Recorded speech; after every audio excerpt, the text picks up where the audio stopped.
है everyone, so this is Aniket. So guys, कैसे हैं आप सब? आई होप कि आप सब बहुत अच्छे होंगे और आपके स्टडी पीक पे चल रही होगी। सो गाइस, आज के लेक्चर में हम लोग बात करने वाले हैं ग्रेविटेशन के बारे में, जो कि काफ़ी इंपॉर्टेंट चैप्टर होता है आप लोग के लिए। तो ज़्यादा देर ना करते हुए स्टार्ट करते हैं इस चैप्टर को बहुत ही नए अंदाज में। तो चलिए स्टार्ट करते हैं। सो गाइस, सबसे पहले हम लोग देखते हैं न्यूटन लॉ ऑफ ग्रेविटेशन। यार, न्यूटन लॉ ऑफ ग्रेविटेशन क्या है? अभी तक आप लोगों ने पढ़ा होगा Newton first law, Newton second law and Newton third law. ये बेसिकली देखा जाए तो न्यूटन का फोर्थ लॉ है। न्यूटन के फोर्थ लॉ में हम लोग क्या पढ़ते हैं? यूनिवर्सल लॉ ऑफ ग्रेविटेशन को पढ़ते हैं। अब ये यूनिवर्सल लॉ ऑफ ग्रेविटेशन कहता क्या है? यूनिवर्सल लॉ ऑफ ग्रेविटेशन कहता है कि अगर कोई दो मास ऑब्जेक्ट है, ठीक है, अगर कोई दो मास ऑब्जेक्ट है तो उनके बीच जो फोर्स लग रहा है, वो जो फोर्स होगा वो डायरेक्टली प्रोपोर्शनल होगा product of the masses and inversely proportional होगा उसके जो डिस्टेंस है ना उसका स्क्वायर का। तो वही चीज यहाँ पे लिखा गया है कि according to Newton law of gravitation the force of attraction between two mass object, जो फोर्स लगेगा दो मास ऑब्जेक्ट के बीच में, is directly proportional to product of their masses. वो डायरेक्टली प्रोपोर्शनल होंगे किसके? प्रोडक्ट ऑफ देयर मासेस के, and inversely proportional to distance of square between them, और इनवर्सली प्रोपोर्शनल होगा उसके डिस्टेंस पे। तुम ही सोचो ना कि ये दो मास ऑब्जेक्ट्स हैं, तो इनके बीच का फोर्स किस पे डिपेंड करेगा? ये दोनों मास के प्रोडक्ट पे, और दूसरा इनके बीच का डिस्टेंस पे। अगर इनके बीच का डिस्टेंस बढ़ा दिया जाए तो ग्रेविटेशन फोर्स कम है, इनके बीच का डिस्टेंस कम कर दिया जाए तो ग्रेविटेशन फोर्स ज़्यादा है। मास अगर बढ़ाया घटाया जाए तो भी ग्रेविटेशन फोर्स पे डिपेंडेंसी होता है। तो इसी बेसिस पे हम लोगों ने दो चीज देखा। क्या चीज देखा? पहला चीज कि जो फोर्स होगा, कौन सा फोर्स? Gravitational force. जब दो मास ऑब्जेक्ट के बीच में फोर्स लगेगा, वो ग्रेविटेशनल फोर्स जो होगा वो क्या होगा? डायरेक्टली प्रोपोर्शनल होगा किससे? Product of their masses. देखो, directly proportional product of their masses and inversely proportional distance of square between them. तो ये इनवर्सली प्रोपोर्शनल हो गया उसके डिस्टेंस का। जैसे कि यहाँ पे देख सकते हैं पिक्चर में कि दो मास ऑब्जेक्ट है M1 एंड M2, इनके बीच का डिस्टेंस है R डिस्टेंस। तो इसका जो फोर्स होगा, कौन सा फोर्स? Gravitational force. वो डायरेक्टली प्रोपोर्शनल होगा M1 M2 के, एंड इनवर्सली प्रोपोर्शनल होगा इनके बीच के डिस्टेंस का स्क्वायर का। ठीक है, तो हम क्या कर रहे हैं कि इक्वेशन 1 एंड इक्वेशन 2 को क्या कर रहे हैं? इक्वेट कर रहे हैं। जब हम इक्वेशन 1 एंड 2 को इक्वेट करेंगे, यानी कि सॉल्व करेंगे, तो यहाँ पे दिख रहा है कि दोनों साइड में फोर्स है, और यहाँ पे एक डायरेक्टली प्रोपोर्शनल और एक इनवर्सली प्रोपोर्शनल है। तो जब दोनों को मिलाएं तो देखो यहाँ पे directly proportional as it is है और इनवर्सली प्रोपोर्शनल भी एज इट इज है। तो हम कह सकते हैं कि force is directly proportional to product of their masses and inversely proportional to distance of square between them. दोनों चीज है। अब आप सबको पता है कि फिजिक्स का एक पाप होता है कि अगर आप प्रोपोर्शनलिटी हटाते हैं तो आपके सामने एक कांस्टेंट निकल करके आएगा। तो अगर हम यहाँ से प्रोपोर्शनलिटी हटाएंगे तो यहाँ पे हमारे पास क्या निकल के आएगा? जी निकल के आएगा। जी बेसिकली क्या होता है? जी होता है ग्रेविटेशनल कांस्टेंट। ठीक है, अब इस ग्रेविटेशनल कांस्टेंट का एक वैल्यू होता है, और वो वैल्यू मैं चाहूंगा कि आप लोग कमेंट सेक्शन में कमेंट करके बताएं कि उसका वैल्यू कितना होता है। ठीक है, तो जो ग्रेविटेशनल कांस्टेंट होता है उसका वैल्यू आप लोगों को बताना है। ठीक, उसके साथ साथ उसका एसआई यूनिट भी रहता है। तो एसआई यूनिट तो मैंने इधर डिस्कस कर दिया है, लेकिन आपको वैल्यू कमेंट सेक्शन में बताना है। तो होप कि आपको Newton law in gravitation clear हो गया होगा। बेसिकली ज़्यादा कुछ नहीं है यार, न्यूटन लॉ इन ग्रेविटेशन में एकदम सिंपल भाषा में समझना है कि दो मास ऑब्जेक्ट के बीच में जब भी ग्रेविटेशनल फोर्स लगेगा वो डायरेक्टली प्रोपोर्शनल होगा product of the masses and inversely proportional होगा उसके बीच के डिस्टेंस का स्क्वायर। और उन दोनों को जब इक्वेट करेंगे तो वहाँ पे एक चीज़ आएगा, और हमारा जो फॉर्मूला बनेगा वो क्या बनेगा? F is equal to G M1 M2 by R square. एकदम इसको रट लेना, F is equal to G M1 M2 by R square. ठीक है, अब हम लोग बात करते हैं कि जो G है, जो ग्रेविटेशनल कांस्टेंट है, ये बेसिकली क्या है सर? तो ग्रेविटेशनल कांस्टेंट को अगर डिफाइन करा जाए, जैसे मान लीजिए आपसे कोई पूछ दे कि what is the definition of gravitational constant, तो क्या करोगे? तो उसमें क्या कर सकते हैं हम लोग कि अगर दोनों मास को इक्वल कर दे, मतलब दोनों मास को अगर यूनिट ले ले, ठीक है, M1 और M2 दोनों को यूनिट मास ले ले, 1 ले ले, ठीक है, और रेडियस जो है उसको भी 1 ले ले, माने उसके बीच का जो डिस्टेंस है उसको भी 1 ले ले। तो उस केस में क्या होगा? जी जो है किसके इक्वल आ जाएगा? F के इक्वल आ जाएगा। तुम ही सोचो, ध्यान से सोचो, यहाँ पे अगर 1 रखो, 1 इंटू 1, और यहाँ पे 1 का स्क्वायर, तो पूरा पूरी तो 1 बन गया। तो F किसके बराबर आ गया? G के बराबर आ गया। तो उसी चीज को देख करके हम लोग यहाँ पे डिफाइन कर देते हैं कि G is numerically equal to force of attraction between two unit mass. यहाँ पे क्या कर देंगे? Two unit mass. जो जी होता है वो न्यूमेरिकली इक्वल होता है force of attraction between two unit mass separated between a unit distance apart. Separate होगा किससे, यूनिट डिस्टेंस अपार्ट से, तो वो किसके बराबर हो जाएगा, ग्रेविटेशनल कांस्टेंट के बराबर आ जाएगा। ठीक है, तो अगर तुमसे कोई पूछे ग्रेविटेशनल कांस्टेंट क्या है, तो तुम सिंपली यही चीज बोलना कि अगर दो मास ऑब्जेक्ट के बीच में फोर्स लग रहा है, तो अगर दोनों मास ऑब्जेक्ट यूनिट है और उनके बीच का डिस्टेंस भी यूनिट है, तो वहां पे जो ग्रेविटेशनल फोर्स लगेगा वो बेसिकली ग्रेविटेशनल कांस्टेंट के बराबर होगा। ठीक है, ये बेसिक सा चीज है। अब हम बात करते हैं कि यूनिट ऑफ जी, ये जो ग्रेविटेशनल कांस्टेंट है इसका यूनिट क्या होता है। ये 1 मार्क्स का क्वेश्चन आता है एमसीक्यू में कि what is the unit of G, या फिर इसका डायमेंशन फार्मूला पूछ देगा। तो यूनिट अगर हमको निकालना है तो हमारे सामने फार्मूला क्या है, F is G m1 m2 by R square. ठीक है, मेरे को जी का यूनिट चाहिए ना, तो हम बाकी सारे चीज को उधर फेंक देंगे। ठीक है, जी को इधर रहने देंगे, बाकी सारे चीज को उठा के इधर ला देंगे। तो देखो, अगर मैं आर को इधर लेके आऊं तो ये हो जाएगा एफ आर स्क्वायर, और ये m1 m2 को अगर लेके आऊं तो ये नीचे आ जाएगा m1 m2। ठीक, अब अगर हमको यूनिट बनाना है तो F का यूनिट माने कि फोर्स का यूनिट न्यूटन होता है, R का यूनिट मीटर स्क्वायर होता है, और मास का केजी होता है। तो दो मास है तो KG into KG, KG square. तो ओवरऑल इसका यूनिट क्या हो जाएगा, न्यूटन मीटर स्क्वायर केजी पर स्क्वायर। केजी नीचे से ऊपर जाएगा तो केजी पर स्क्वायर हो जाएगा। तो जी का ऐसा यूनिट हो जाता है न्यूटन मीटर स्क्वायर केजी पर स्क्वायर।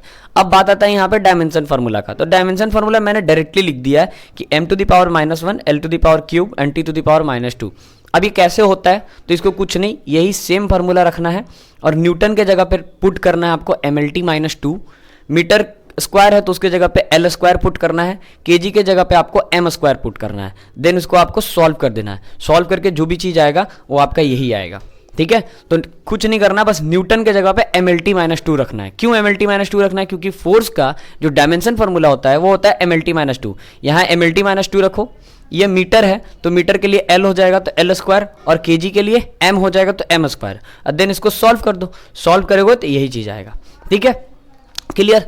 इसके बाद हम लोग देखते हैं कि जो ग्रेविटेशनल लॉ था, ये तो नॉर्मली हमने स्केलर के फॉर्म में किया ना, अब इसी चीज को अगर हम वेक्टर के फॉर्म में करें तो क्या होगा। तो आप सबको पता है, आप पिछले क्लास में आप सभी ने देखा है कि हम लोग वेक्टर में क्या करते हैं, जब भी हम किसी ऑब्जेक्ट को दिखाते हैं तो हम लोग वहां पे पोजीशंस वेक्टर का यूज करते हैं। तो ये यहाँ पे आपका क्या है, पोजीशन वेक्टर है, X axis, Y axis and Z axis. यहाँ पे दो मास ऑब्जेक्ट रखा हुआ है, तो इनका जो पोजीशन होगा, अगर m1 मास है तो उसका पोजीशन होगा r1 वेक्टर, एंड m2 मास है तो उसका पोजीशन होगा r2 वेक्टर। ठीक, अब आप सबको पता चल रहा है कि दो मास ऑब्जेक्ट है तो दोनों एक दूसरे पे क्या लगाएंगे, फोर्स लगाएंगे। तो यहाँ पे अगर हम देखें तो यहाँ लग रहा है फोर्स ऑन 1 किसके वजह से, 2 के वजह से, और यहाँ लग रहा है फोर्स ऑन 2 किसके वजह से, 1 के वजह से। ठीक है, और इनके बीच का डिस्टेंस r है। तो अगर हमको इसको वेक्टर में करना है ना, तो वेक्टर में करने के लिए बहुत सारा बच्चा लोग डर जाता है कि यार वेक्टर कैसे होगा, वेक्टर में कैसे बनाएंगे। तो वेक्टर में ना हमेशा एक चीज को ध्यान में रखेंगे, वेक्टर जो भी होता है, वेक्टर बेसिकली क्या होता है, वेक्टर होता है मैग्नीट्यूड इनटू में डायरेक्शन। क्या होता है, मैग्नीट्यूड इनटू में डायरेक्शन। तो बस इस चीज को ध्यान में रखना है, मैग्नीट्यूड इनटू में डायरेक्शन।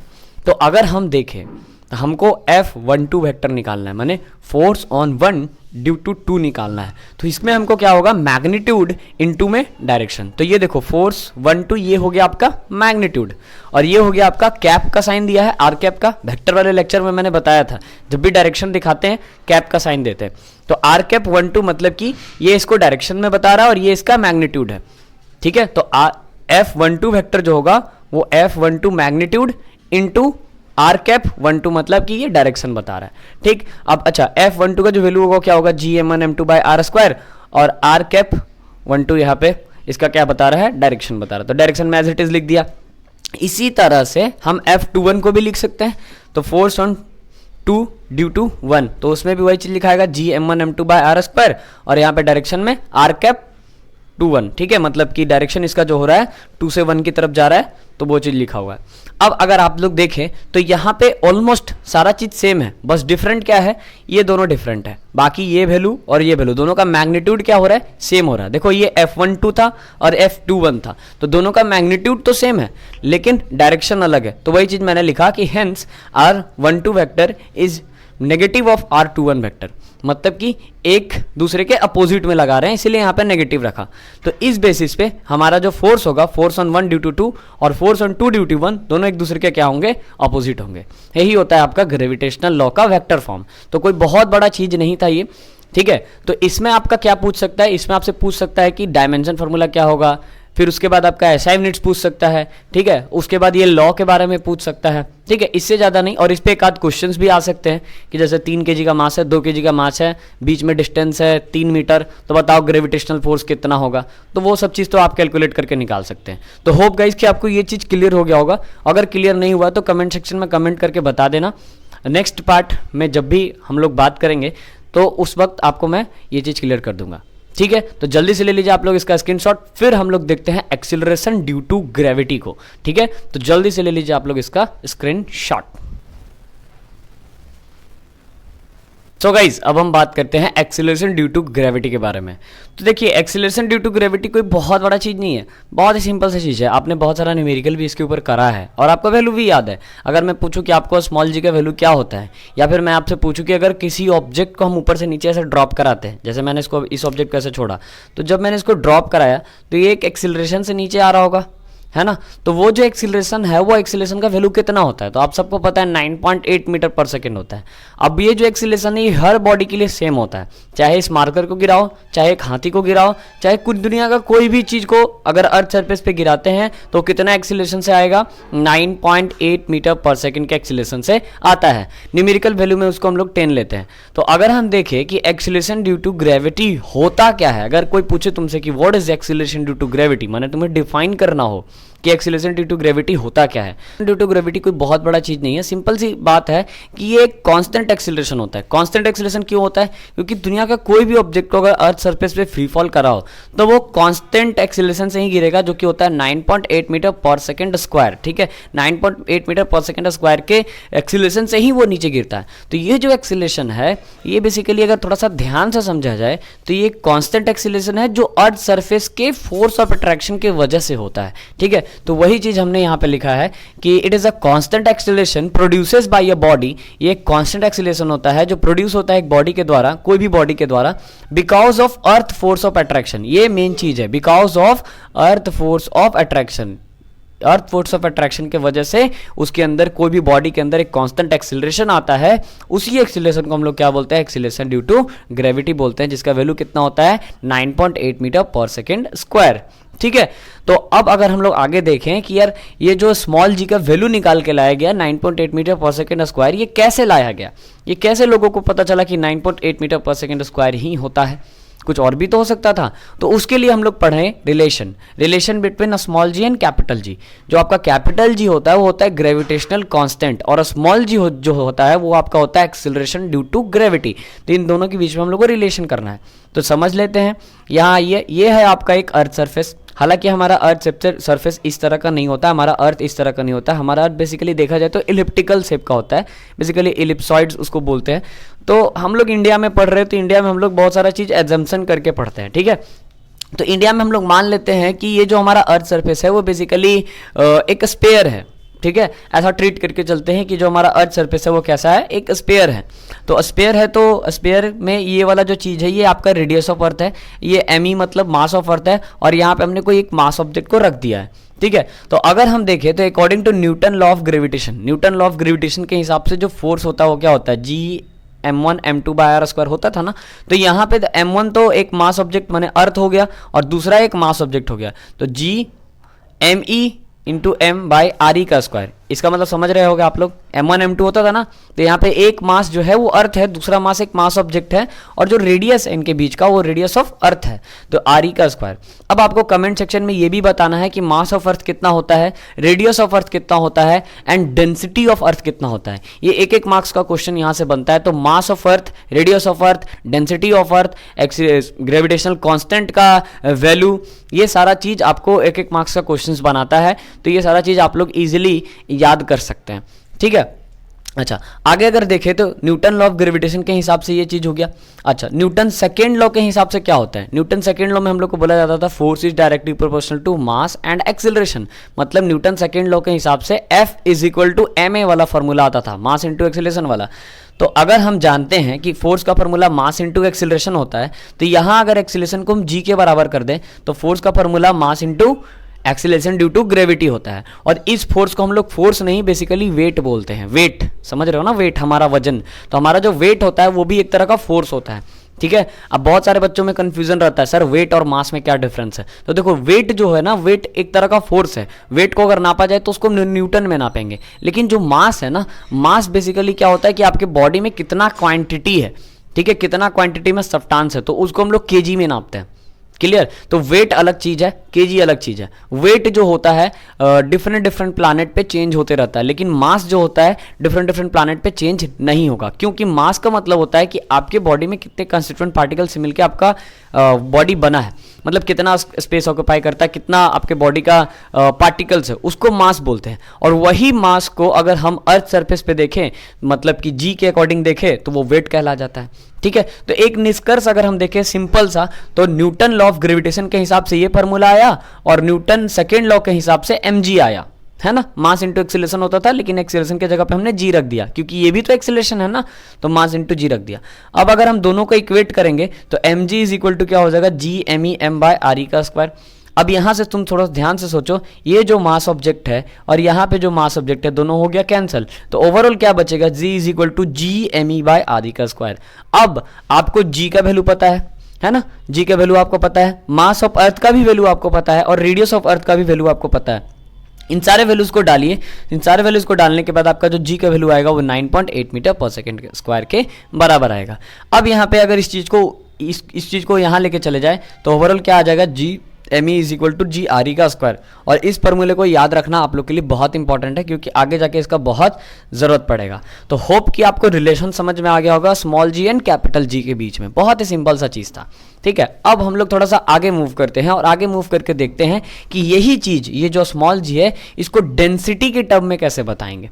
ठीक है। डेंसिटी के टर्म में इसलिए बता रहा हूं क्योंकि हम लोग को डेप्थ के बारे में भी निकालना है, कि अगर मान लो हम अर्थ सरफेस पे हैं और अर्थ सरफेस पे कुछ डेप्थ पे चले गए, मतलब कुछ अंदर चले गए गहराई में, तो वहां पे ग्रेविटेशन क्या होगा। ठीक है। या फिर हम अर्थ सरफेस से कुछ हाइट पे चले गए तो वहां पे ग्रेविटेशन क्या होगा, उसका भी एक फार्मूला होता है, तो उस पर न्यूमेरिकल आ सकता है। तो उसको समझने के लिए आपको पहले डेंसिटी समझना होगा यार, कि डेंसिटी मतलब ये जो जी है उसको डेंसिटी के टर्म में करना है। तो सबसे पहले हम लोग थोड़ा सा डेंसिटी का कॉन्सेप्ट लेते हैं। ये रो है, इसको क्या बोलते हैं, रो, RHO रो, ये बेसिकली रो है। और इससे हम लोग किसको दिखाते हैं, इससे हम लोग दिखाते हैं डेंसिटी को। किसको दिखाते हैं, डेंसिटी को दिखाते हैं। तो अगर मैं तुमसे पूछूं कि वो डेंसिटी का फॉर्मूला क्या है, तो आप लोग बोलेगे सर मास बाय वॉल्यूम। आप लोग बचपन से पढ़ते आ रहे हो, density is equal to mass by volume. तो अगर हम थोड़ा सा ध्यान से देखें तो मास तो हमारा अर्थ का मास हो जाएगा, और वॉल्यूम में थोड़ा सा प्रॉब्लम हो रहा है। तो जो वॉल्यूम होगा अर्थ का वो क्या होगा, मैंने अभी बोला ना कि हम लोग अर्थ को कैसा ट्रीट करके चल रहे हैं, स्पेयर के जैसा ट्रीट करके चल रहे हैं। तो जो हमारा अर्थ का वॉल्यूम होगा वो क्या होगा, वॉल्यूम ऑफ स्पेयर होगा।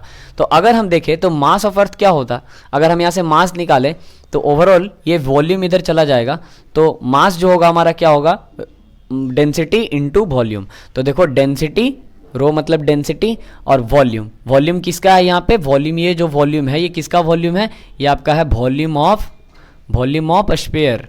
ठीक है, वॉल्यूम ऑफ स्पेयर, क्योंकि हमने अर्थ को कैसा मान के चला है, स्पेयर के जैसा मान के चला। तो रो हो गया डेंसिटी ऑफ अर्थ, और यहाँ पे 4/3 पाई आर क्यूब। अब ये जो आर है यहाँ पे आर की जगह पे रेडियस ऑफ अर्थ होगा। क्यों, क्योंकि हमने अर्थ के बेसिस पे करा है। ठीक, यहाँ तक तो किसी को कोई दिक्कत नहीं है। अब यहाँ पे तुम ध्यान से देखो, यहाँ पे मैंने लिख भी दिया है कि rho is the density of earth and R is the radius of earth. अब अगर हम थोड़ा सा ध्यान से देखें तो हमारा जो जी का फॉर्मूला था वो क्या निकल के आया था, G M E by R E का स्क्वायर। तो ठीक है, G M E by R E का स्क्वायर आया था। तो अब यहाँ जो हमारा मास ऑफ अर्थ है, मास ऑफ अर्थ के जगह पे हम क्या करेंगे, ये चीज़ को पुट कर देंगे जो हम लोगों ने यहाँ पे निकाला है। ठीक है, G M E R E का स्क्वायर, यहाँ पे आर ई छूट गया यार। ठीक है, G M E by R E का स्क्वायर, आर ई मतलब रेडियस ऑफ अर्थ। तो देखो g is equal to G M E माने मास ऑफ अर्थ। तो मास ऑफ अर्थ तो हम लोग ऐसा टर्म में निकालनी है डेंसिटी के टर्म में, तो हो जाएगा 4/3 पाई आर क्यूब, और यहाँ पे रो। ठीक है, तो ये आपका आया किसका, जी इन टर्म ऑफ किसके टर्म में, डेंसिटी के टर्म में। अब तुम थोड़ा सा ध्यान देखो, यहाँ पे आर ई का स्क्वायर है, यहाँ पे आर ई का क्यूब है, तो ये ओवरऑल कट जाएगा, ये क्यूब इस स्क्वायर से पूरा कट जाएगा। तो ओवरऑल क्या बचेगा यहाँ पे, जी 4/3 पाई आर रो। तो उस चीज़ को मैंने थोड़ा सा अच्छे से लिख दिया, 4/3 पाई रो जी आर ई, ठीक है। तो इस चीज़ को हमने बहुत ईजिली लिख दिया। तो होप गाइज कि ये बहुत बहुत बहुत सिंपल सा चीज़ था। सिंपली अगर देखा जाए तो पहले तो हम लोग रिलेशन निकालते हैं, रिलेशन निकालने के बाद डेंसिटी के टर्म में आते हैं। तो डेंसिटी के टर्म में आने के लिए कुछ नहीं करना होता है, डेंसिटी का फॉर्मूला होता है मास बाय वॉल्यूम। और अगर हम पहले यहाँ पे हम लोग क्या करते हैं, मास निकालते हैं, वॉल्यूम को उधर भेज देते हैं, मास आ जाता है। मास आ जाता है, कुछ नहीं, एज इट इज़ यहाँ पे पुट कर देते हैं, क्लियर हो जाता है। अगर नहीं समझ में आया तो फिर से बैक जाके पॉज करके आराम से देखना, क्लियरली समझ में आ जाएगा। अब हम लोग देखते हैं variation of G with depth, कि अगर हम डेप्थ पे बात करें, मतलब कि हमारा अर्थ सरफेस है कुछ और उसके हम गहराई में चले जाएं, कुछ डेप्थ पे चले जाएं, तो वहाँ पे ग्रेविटेशन क्या लगेगा। तो देखो, पहला चीज़ तो फंडा को क्लियर रखना कि जब तुम डेप्थ में जाते हो, ध्यान से सुनना, जब तुम डेप्थ में जाते हो तो जो हमारा अर्थ का जो मास होता है वो घटता है, क्योंकि कंस्टिट्यूएंट पार्टिकल्स तुम अंदर चले गए। तो अब वहां पे जो फोर्स लगेगा वो केवल इतने मास के लिए लगेगा। जैसे समझो कि ये पूरा तुम्हारा अर्थ सरफेस है, ठीक है, इसमें तुम इस ऑब्जेक्ट माने ये जो डी है ना, ये डी डेप्थ तक तुम नीचे आ गए। तो जब तुम डी डेप्थ तक नीचे आ गए तो अब जो आ रहा तुम्हारा अर्थ का फोर्स ऑफ अट्रैक्शन लग रहा है वो केवल इतने दूर से ही लग रहा है, ठीक है। तो जब हम डेप्थ पे जाते हैं तो मास जो होता है अर्थ का वो वहाँ पे कम हो जाता है, ठीक है, लेकिन डेंसिटी कम नहीं होता है, ठीक है, डेंसिटी एज इट इज़ वही रहता है। तो ये चीज़ को दिमाग में लिखना है, दिमाग में याद करना है, क्योंकि आपसे 1 मार्क्स में क्वेश्चन पूछ सकता है कि अगर आप डेप्थ में जाते हैं तो हमारा अर्थ का मास घटता है कि बढ़ता है। तो वहाँ पे एक चीज़ सिंपल लिखना है कि जब हम डेप्थ पे जाते हैं तो अर्थ का मास घटता है and density remain same, density को कोई मतलब नहीं होता है। तो जब डेंसिटी रिमेन सेम रहे तभी हम लोग ये सारा चीज़ कर पाते हैं, ठीक है। तो अगर हम देखें तो इसका डेरिवेशन में भी कुछ नहीं है। पहले इस पिक्चर को आराम से समझते हैं। आराम से ये समझना है कि ये था आपका रेडियस ऑफ अर्थ, ये पूरा बड़ा सा जो है ये अर्थ है आपका ब्लू वाला, तो ये रेडियस ऑफ अर्थ हो गया। उसमें आप क्या कर रहे हैं, डी हाइट तक नीचे जा रहे हैं। तो जब आप डी हाइट तक नीचे जा रहे हैं तो अब जो नया आपका रेडियस बन रहा हो, क्या बन रहा है, radius of earth minus D, मतलब ये इतना ही रेडियस से आपको क्या लगेगा, ग्रेविटेशन फोर्स लगेगा, ठीक है। तो वो चीज़ हम लोग को समझ लेना है। उसके बाद अगर देखें तो इसमें 2 रूल है, माने 2 मेथड है, 2 मेथड से आराम से इजीली निकल जाएगा। तो पहला चीज़ क्या करना है आपको, यहाँ पे 2 मतलब समझो कि 2 स्टेप है। तो पहला चीज़ क्या करना है कि g at surface of earth, g at surface of earth आपने निकाला है G M E by R E का स्क्वायर, तो वो हमने यहाँ पे लिख दिया। लेकिन इसको हम लोग किसके टर्म में लेके चलेंगे, डेंसिटी के टर्म में लेके चलेंगे। तो डेंसिटी के टर्म में हमने निकाला है क्या, 4/3 पाई रो जी आर ई, तो 4/3 पाई रो जी आर ई, ठीक है, जी आ रही। अब जी एट डेप्थ डी, तो जब डेप्थ डी करेंगे तो वहां पे कोई चेंजेस नहीं होगा, बस खाली इतना ही चेंजेस होगा कि ये जो रेडियस है वहां पे आर ई रेडियस ले रहे थे, अब यहाँ पे जो रेडियस लेंगे वो क्या लेंगे, आर ई माइनस डी, मतलब यहाँ पे जो रेडियस होगा वो घट जाएगा, ठीक है। तो कुछ नहीं, पहला स्टेप की सरफेस पे क्या हो रहा है, दूसरा स्टेप की डेप्थ में क्या हो रहा है, सेम चीज रहेगा, दोनों में डेंसिटी वगैरह सब कुछ सेम रहेगा। बस खाली देखना है कि पहला स्टेप में आर ई रहेगा और दूसरे स्टेप में आर ई माइनस डी रहेगा। अब कुछ नहीं करना है, इक्वेशन 2, ये जो 2 बना ना, इक्वेशन 2 को इक्वेशन 1 से डिवाइड कर देना, फिर dividing equation 2 with respect to 1, तो 2 को 1 से डिवाइड कर दा, मतलब सॉरी, सो 2 को 1 से डिवाइड कर दिए। तो जब 2 को 1 से डिवाइड करेंगे तो देखो जी डी बाई जी, मतलब acceleration due to gravity due to depth, और यहाँ पे acceleration due to gravity at surface, दोनों को डिवाइड करा। डिवाइड करने के लिए formula 4/3 pi rho G R E minus D, और यहाँ पे 4/3 पाई रो जी आर ई। तो ओवरऑल आपको सब कुछ दिख रहा होगा साफ साफ कि ये जो चीज़ है और ये जो चीज़ है ऑलमोस्ट सेम है, तो ये कट गया। तो ओवरऑल क्या बचा, are E minus D by R ई। तो ओवरऑल हमने यहाँ लिख दिया are E minus D by R ई। अब तुम थोड़ा सा ध्यान से सोचो, अगर हम देखें तो ये जी उधर मल्टीप्लाई हो सकता है, तो ये जी उधर मल्टीप्लाई हो गया, तो बचा are E minus D by R ई। अब तुम थोड़ा सा और अच्छे से समझो, तो ये जो आर ई है, ये वाला जो आर ई है, ये इससे भी डिवाइडेड है और उससे भी डिवाइडेड है, माने नीचे डिवाइड में रहता है तो दोनों से डिवाइडेड रहता है ना। तो अगर हम आर ई बाई आर ई करें तो 1 हो जाएगा। इस चीज़ को थोड़ा सा मैं खोल के दिखाता हूँ, इसको देखो कैसे होगा, g D is equal to g, इसको हम लिख सकते हैं R E divided by R E minus D by R E, क्योंकि जो रेडियस ऑफ अर्थ था ये दोनों से डिवाइडेड है, तो ये आर ई कट गया, तो यहाँ पे बच जाएगा 1 minus D by radius of earth, यहाँ पे जी। तो यही आपका फॉर्मूला होता है acceleration due to gravity due to depth.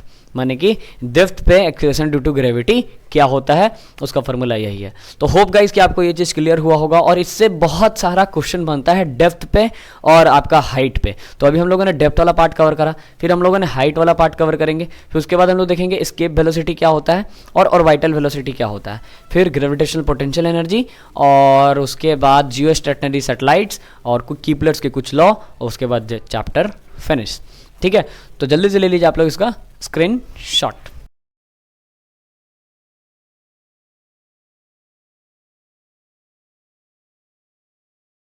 So guys अभी हम लोग देखते हैं कि अगर वेरिएशन ऑफ जी हाइट पे देखा जाए तो क्या होगा। तो समझिए यहाँ पे ध्यान से, ये आपका अर्थ सरफेस, इस अर्थ सरफेस से हम कुछ हाइट पे एक मास ऑब्जेक्ट को रख देते हैं। तो अगर हम हाइट पे मास ऑब्जेक्ट को रख देते हैं तो वहाँ पे जो रेडियस का वेरिएशन होगा, अब क्या होगा, रेडियस वहाँ पे r प्लस एच हो जाएगा, जबकि पिछले वाले केस में क्या हो रहा था, r माइनस डी हो रहा था, लेकिन यहाँ पे r प्लस एच हो जाएगा। तो सेम एज इट इज जैसा वहाँ पे हमने स्टेप लगाया था, यहाँ पे भी वैसी ही स्टेप लगाना है। g at surface of earth GME by R square पढ़ा है हमने, और G H at height from earth surface, माने कुछ हाइट है अर्थ सरफेस से, तो वहां जो जी एच होगा क्या होगा, GME by R plus H का स्क्वायर। ठीक, फिर वही सेम स्टेप 2 को डिवाइड कर दो 1 से, तो 2 को डिवाइड करा 1 से, तो जब डिवाइड करा तो तुम यहाँ पे ध्यान से देखो, ये जो GME है, ये जो GME है, दोनों कट गया। अब ये बच रहा है 1 बाई आर स्क्वायर, और यहाँ पे बच रहा है 1 बाई आर प्लस एच का होल स्क्वायर, तो ये चीज चला जाएगा ऊपर, तो आर स्क्वायर हो गया ऊपर और आर प्लस एच का होल स्क्वायर हो गया नीचे। ठीक, एज इट इज लिखा गया।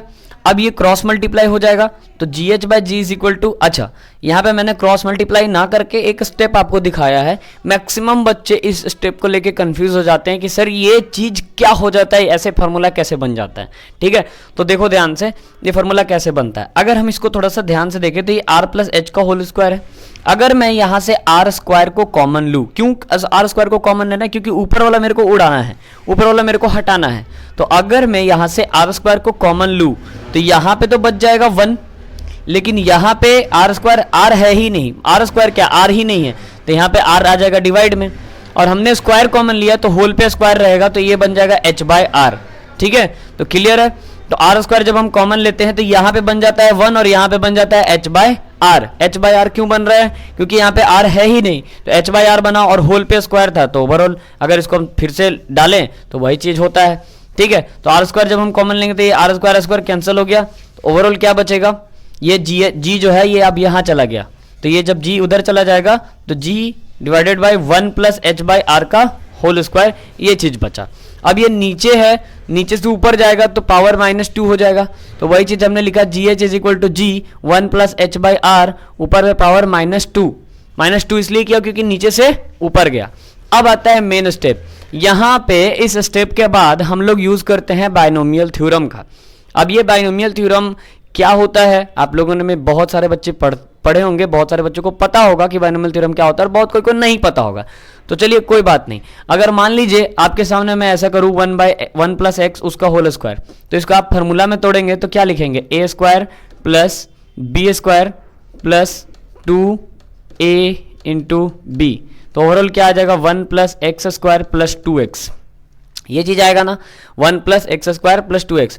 और अब ध्यान से सुनना, यहाँ पे अगर आपका यहाँ पे x वाला चीज, ये जो x वाला चीज है ये बहुत छोटा हो, क्योंकि देखो अभी मैं यहाँ पे बाइनोमियल नहीं बता सकता, लेकिन हाँ एक तरीका बता सकता हूँ कि क्यों यहाँ पे यूज होता है। तो अगर ये x बहुत छोटा होता है तो उसका अगर हम स्क्वायर करें तो वो वैल्यू और छोटा हो जाएगा, ठीक है ना, क्योंकि छोटा वैल्यू जैसे 0.39 या फिर 0.3 उसका और स्क्वायर करो तो वो और छोटा वैल्यू देगा, ठीक है ना।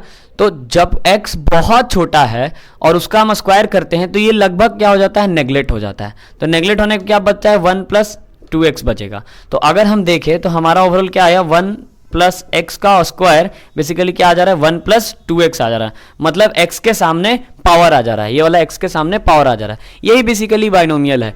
तो हम लोग बाइनोमियल में देखते हैं कि 1 प्लस एक्स पे पावर अगर n है तो वहां पे बन जाएगा 1 प्लस nx, लेकिन ऐसा कब होगा, जब x से काफी बड़ा होगा 1, माने x बहुत छोटा है। तो सेम यहाँ पे हम लोग क्या करेंगे कि यहाँ पे देख रहे हैं हम लोग 1 प्लस, इसको ट्रीट करो x के जैसा, तो 1 प्लस एक्स का स्क्वायर है माने -2 है, तो अब क्या होगा, इसके आगे आ जाएगा, जैसे यहाँ पे था ना 1 प्लस एक्स पे पावर n, तो ये बन जा रहा था 1 प्लस nx, तो अब यहाँ पे बन जाएगा 1 प्लस h बाई आर पे पावर -2 है, तो ये -2 आ जाएगा आगे, तो ये बन जाएगा इस तरह से 1 प्लस तो रहेगा नहीं क्योंकि माइनस था, तो माइनस आ गया, तो -2h बाई आर। ठीक है, मतलब पावर यहां उतर गया। अब ऐसा कब होता है, जैसे इस केस में क्या बोला गया था कि x से बहुत बहुत बहुत बड़ा होगा 1, माने x बहुत छोटा होगा तब ऐसा होगा। और इस केस में जब h बहुत छोटा होगा, h माने ये हाइट बहुत छोटा होगा, मतलब समझो ट्रीट करो कि अर्थ का जो रेडियस है लगभग 6400 किलोमीटर होता है, तो 6400 किलोमीटर से बहुत माने बहुत छोटा, माने 50 किलोमीटर 40 किलोमीटर इतना हाइट पे है, माने अर्थ के रिस्पेक्ट में बहुत छोटा है वो। ठीक है, तो उस तरह के हाइट के लिए, माने close to the earth surface, उस तरह के हाइट के लिए हम लोग ये फॉर्मूला अप्लाई करते हैं, हम लोग बाइनोमियल अप्लाई करते हैं। ठीक है गाइस, तो यही है आपका क्या, variation of G with height. और अगर देखा जाए तो डिप्लोमा फर्स्ट सेमेस्टर में आपका इतना ही तक पढ़ाया जाता है, इससे ज्यादा आपको ग्रेविटेशन में नहीं पढ़ाया जाता है। लेकिन गाइस फिर भी हम लोग थोड़ा सा आगे और बात करेंगे, उससे पहले ले लीजिए आप लोग इसका स्क्रीनशॉट और मिलते हैं इसके नेक्स्ट पार्ट में।